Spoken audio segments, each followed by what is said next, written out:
Então nós temos aí 4 tópicos para lembrar. Eu fiz algumas anotações para memória não trair, né? E eu fiz as anotações. Bom, câmbio de Deus, a caridade é o câmbio de Deus. Então a gente tem sempre chega à conclusão de que no fundo, não é recurso amoedado, não é? O André Luiz fala do tal bônus hora, não tem uma história do bônus hora, né? Mas é a prática da caridade que é a moeda ressonante na vida maior, não é? Eu penso que essa moeda é o que nós vamos ter que ter para trocas. E onde que está essas moedas? Elas são arquivadas dentro de cada um de nós, porque cada um de nós fala do que é, né? No fundo, a gente sempre fala do que é. Bom, aquela coisa de perder que a gente lamenta, não foi uma partezinha aí que nós falamos desse perder? Que a gente lamenta, não é? Que no fundo não foi perder, não é? Ele fala pra gente que o que nós deixamos para trás, na verdade, é um grande socorro, uma grande ajuda. Tem uma historinha do Chico muito interessante, de uma senhora que estava fazendo aniversário com o Evangelho no Lar. E aí o Chico falou que ela ganharia um presente.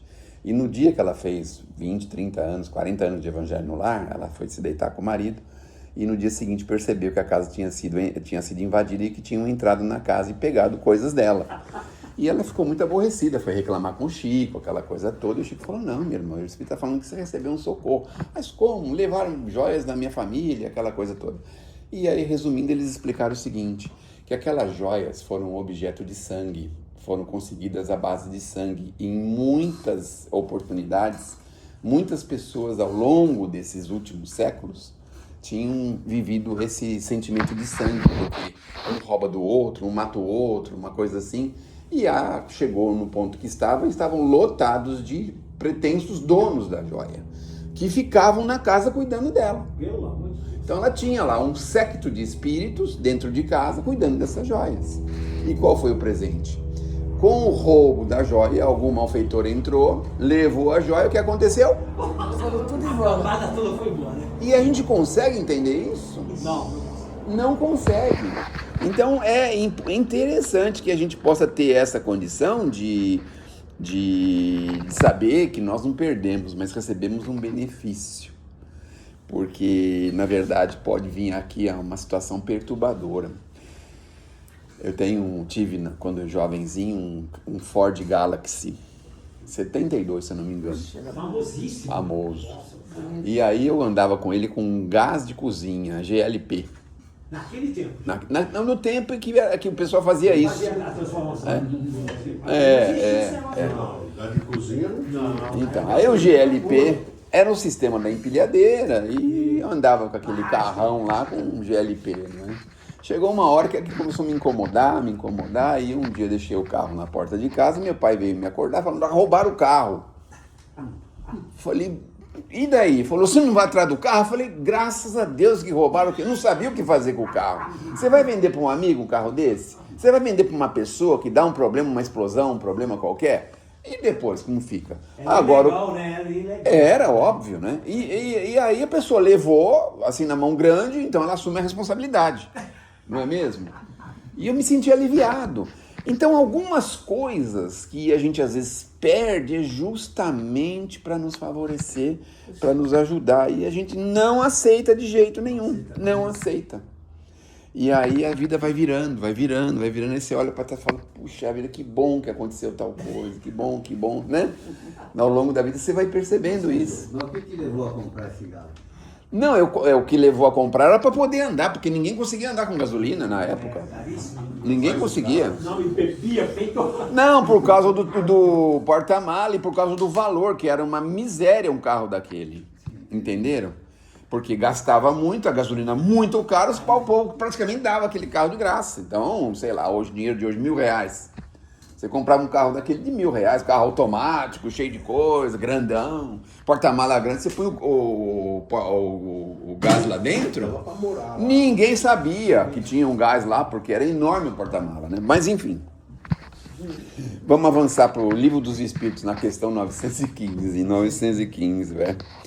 Fala do egoísmo, que é o pior mal, né? Claro que ele é uma das facetas do orgulho, obviamente, porque o egoísta é orgulhoso. O orgulhoso é egoísta, não é?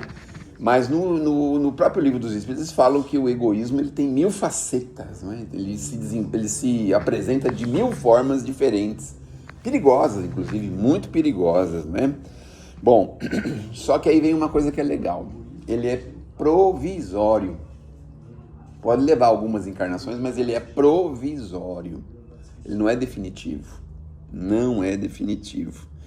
E conforme a gente vai avançando, a gente, sem perceber, vai largando para trás. Sem perceber, a gente vai avançando. Vamos dar um exemplo. Por exemplo, uma doença. Aqui, por exemplo, todos nós estamos com gripe. Mas cada um está no nível de gripe. É a mesma doença, mas um está mais infectado, outro está menos. O egoísmo é mais ou menos uma doença. Então alguém está mais infectado com ele numa condição diferente. Mas tem gente que já está se libertando, já está saindo. O remédio do evangelho já está fazendo efeito. E aí a gente vai avançando, o que acontece? A gente se liberta dele. Quando a gente se liberta, é uma espécie de carapaça que a gente solta, não é? Que nem a borboleta solta, a gente se liberta e fala, meu Deus, o que me segurava? Tanta coisa. As pessoas que estão nos últimos dias de vida, nas últimas horas, nos últimos minutos de vida, e estão presas a automóvel, a casas, fazendas, recursos, dinheiro, aquela coisa. Quando ela se liberta, ela fala, meu Deus do céu, que sensação de leveza eu estou sentindo, não é? Algumas chegam a essa conclusão porque pensaram, não vou poder mais administrar nada. No Instruções Psicofônicas tem o caso lá do banqueiro, né? Só via ouro, né? Ouro o tempo todo, né? Só via ouro o tempo todo, só via ouro. Imagine o alívio que ele sentiu quando ele deixou de ver isso. O avô do André Luiz também colecionava aquele monte de terra lá, de barro, de lama, pensando que aquilo era ouro. Então a sensação que eu tenho, a impressão que nós vamos ter, quando a gente conseguir ir se libertando, olha a sensação de leveza que vai dando pra gente. Dizer, quer levar? Tá bom, pode levar. Vai com Deus, leva, não é? O princípio fica ressentido, né? Mas depois... Então, vai se ressentindo, não é? Por que a gente não conhece pessoa que não é egoísta? Ele fala lá no final, né? Ele fala assim, porque essas pessoas não se apresentam. Então, não faz questão de se apresentar. Mas tem muita gente que não é, mas muita gente. No meio da rua tem os que são muito egoístas, mas tem também os desprendidos. Na rua tem os desprendidos. E eu já tive a oportunidade de ver muitos deles desprendidos, que é a ponto de oferecer uma roupa um para o outro. Você chegou agora, eu já comi 2, 3 pão, pode pegar esse aqui para você, esse café para você. Tem alguns numa condição muito elevada, inclusive. Então, eles não se colocam em evidência. Aqui o egoísmo, a gente só enxerga o lado negativo, e só enxerga as pessoas egoístas. A gente não consegue ver as pessoas altruístas. Mas por quê? Porque falta uma lente para isso. Precisamos fazer uma consulta muito bem feita com um médico chamado Jesus. Falar, Senhor, eu tenho que trocar a lente? A sua lente está fraca, porque você só vê os egoístas, você não vê os altruístas. Então nós precisamos começar a ver os espíritos altruístas. Claro, alguns são fáceis de reconhecer. Aqui na casa mesmo tivemos dezenas deles que passaram por aqui. O Chico criou um séquito de seguidores que são altruístas. A maior parte das casas espíritas hoje existentes em São Paulo, no Brasil, foram incentivadas pelo Chico. E incentivou não só a criação da casa, mas principalmente o trabalho cristão, o trabalho social, o trabalho de apoio, o trabalho de ajuda. Qualquer coisa que a gente vê tem uma ramificação no Chico. Qualquer coisa social que a gente vê. E isso transformou os espíritos que ficaram sendo conhecidos como que os espíritas, não agora exatamente nesse momento, mas alguns anos atrás, os espíritas eram conhecidos por muito realizar social, pelo trabalho social que realizavam. E o Chico ficou reconhecido pelos nossos irmãos religiosos, os outros, inclusive os inimigos, por ser uma pessoa caridosa, por ser uma pessoa altruísta. Então, o que faz o altruísta no meio dos outros? Então, o altruísta é aquele que faz... Ele faz tudo que é o contrário que o egoísta faz. É só ter esse parâmetro, né? Então, se o egoísta quer para ele não quer para ele, quer para todo mundo. Você entendeu? Por que ele permanece ali? Porque ele tem um grau, né? Não entendi. Maior. Onde é a senhora que que a senhora quer dizer? Então, eu acho assim, o altruísta, ele tem um grau maior que os outros, né? Ele já tem alguma coisa que o modificou. Né? Já tem um pouquinho de modificação, óbvio que tem. Porque enquanto não tem, a gente é egoísta. A gente na adolescência, a gente não é egoísta ao extremo. Na adolescência a gente não é, não pensa só na gente. Mexe na minha bola de futebol. Não, e não é só isso, e um monte de coisa. É até recente aí, até 30 anos, 25, 30, 40, às vezes tem gente que está até hoje, não saiu ainda dessa ideia. Mas com o tempo a gente vai vendo as coisas, vai ponderando, vai percebendo que você oferece uma coisa, recebe outra, vai havendo um intercâmbio, isso vai favorecendo a nossa vida, né? Vai favorecendo. Bom, por que ele existe? É 916, que ele fala pra gente assim, quanto maior o mal, mais hediondo. Então, a gente não enxerga o mal pequenininho.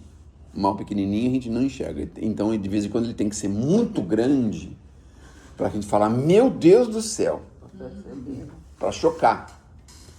Porque a gente não enxerga, sabe, as coisinhas menores. Um neto, por exemplo, a gente enxerga um pequeno defeito dele, a gente vê que é bonitinho, que ele é mal criadinho, mas ele é bonitinho, sabe? Ele pode fazer tudo. Ele pode, ele faz, ele acontece, a gente não enxerga. Mas vem ele lá e aponta a faca pra você, põe a faca na sua cara. Opa! Deixa ele crescer e fazer o que... Então, é aí que a gente vai percebendo, não é? Mas nós temos a necessidade de extirpá-lo, porque nós vamos viver como irmãos. Muito brevemente, viu, gente? Muito brevemente.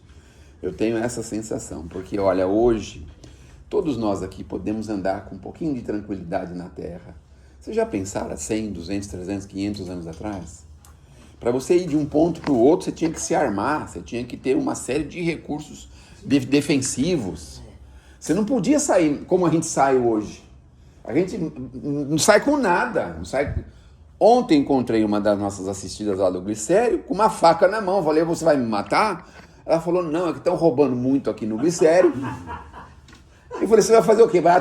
Não, é porque os moleques não estão respeitando mais os ladrão antigos e não sei o quê. Imagina só. Imagina só, que ponto que chegou. Não, eles estão falando que os jovens, isso a gente já viu na cadeia, os que nós visitávamos há 10, 20, 30, 40, reclamavam a mesma coisa. E não, eles não têm, vai perdendo cada vez mais, que são espíritos cada vez mais atrasados, que precisam raspar o tacho, que estão aí. É certo, é errado? É problema dela, mas é assim, muito em breve, porque eu penso assim, a gente pega uma condução, pega o metrô, você vai para um lado para o outro, você raramente tem um problema de invasão domiciliar, invasão de praça, quando tem invasão de prédio, aquela coisa. Temos um corpo policial gigantesco, especialmente em São Paulo, aí, com mais de 100 mil pessoas que trabalham na segurança de São Paulo. Então hoje a gente já está vivendo um período muito interessante. Tem violência, tem problema em todo lugar, sabe? A gente já consegue ver tudo isso. Mas é a tal coisa, existem problemas, claro que existem, mas nós já estamos caminhando, porque assim, conforme as coisas vão acontecendo, vão vindo grupos maiores, acaba suplantando aqueles grupos menores, né? Bom, onde todos vão praticar o reino da justiça, esse é que está um pouco longe, né? Mas a convivência, esse é um pouco mais longe, óbvio, né? Porque Jesus esparziu por mundo inteiro, muito embora alguns reneguem, alguns tenham ódio de Jesus pela sua inferioridade física, material, espiritual, mas o Jesus foi esparzido pelo mundo todo, Então, obviamente, em breve, não é? Essa fumaça, vamos dizer assim, ela vai se solidificando nas pessoas, nos seres, e nós vamos avançando. Dá tempo de falar do Evangelho ou posso parar? Pode falar mais um pouco? Capítulo 8, item 19, puros de coração. Tímidos, débeis, ignorantes, sofredores. Alguém quer conviver com esse povo? Débeis, ignorantes, quer conviver com esse povo? Ninguém quer conviver com isso. Jesus fala, vem pra mim, vem vocês, vem. Ninguém quer vocês, mas Jesus quer, não é mesmo? E a gente na escola cristã precisamos aprender a aceitar. Em família, quando vem um de família que dá trabalho, o que a gente quer fazer com ele? Tocar fora, dar um pezão nas costas dele, não quer, não é? A gente não. Convida ele pra vir aqui. E Jesus está falando, vem pra cá, não é? E ele fala do bálsamo, que é o amor e a caridade, a prática do bem, a prática da caridade. Eu ouvi uma coisa muito bacana esses dias, que o moço dizia assim, existem algumas coisas que as pessoas fazem para se proteger, mas são coisas extremamente frágeis, delicadas e provisórias. Um põe um amuleto, o outro põe não sei o quê, o outro toma banho de sal, cada um faz de um jeito, né? Só que existe uma forma de proteção que é uma proteção que é duradoura, eficaz. E o que ele fala? Prática da caridade. Prática do amor ao próximo. Sabe, essa é a proteção que a gente precisa. E essa que a gente não faz. A gente pensa que vai pegar um crucifixo lá de Roma, vai pegar, sei lá, a terra em Israel, onde Jesus foi enterrado. A gente pensa que esse tipo de proteção vai trazer pra gente alguma coisa e se esquece que está tão ao nosso alcance a prática do bem e da caridade. A gente ouve as pessoas falar, foi isso, aconteceu isso comigo, o cara me pegou na rua, pegou não sei aonde, fez não sei o quê, fez não sei o que lá. Mas escuta, você está amando a humanidade de alguma forma? Você tem algum amor pela humanidade de alguma forma? Quem tem amor pela humanidade, ainda que seja singelo, não tem o que temer. Sabe por quê? Se vem um camarada na direção contrária, você pensa assim, é um irmão nosso, mas ele vai te matar. Não deixa de ser irmão nosso. Não é? Quem precisa de remédio, né? Então, a gente tem essa dificuldade, uma dificuldade gigantesca, porque a gente não tem amor pelo semelhante. Vem alguém pedir uma informação, vai me roubar. Você tem amor pelo semelhante? Sabe? Então, enfim, não é? Ele fala assim, se tiver amor, o que você pode temer? Se você tiver fé suficiente para dizer assim, Senhor, faça a tua vontade. Não é? É isso. A gente tem essa fé. Faça a tua vontade. Meu menino, quando ficou um mês no hospital, eu falava pra minha esposa, tem que deixar Deus fazer a vontade. Mas quando ela ia embora, eu ficava morria de coisas assim dentro de mim, né?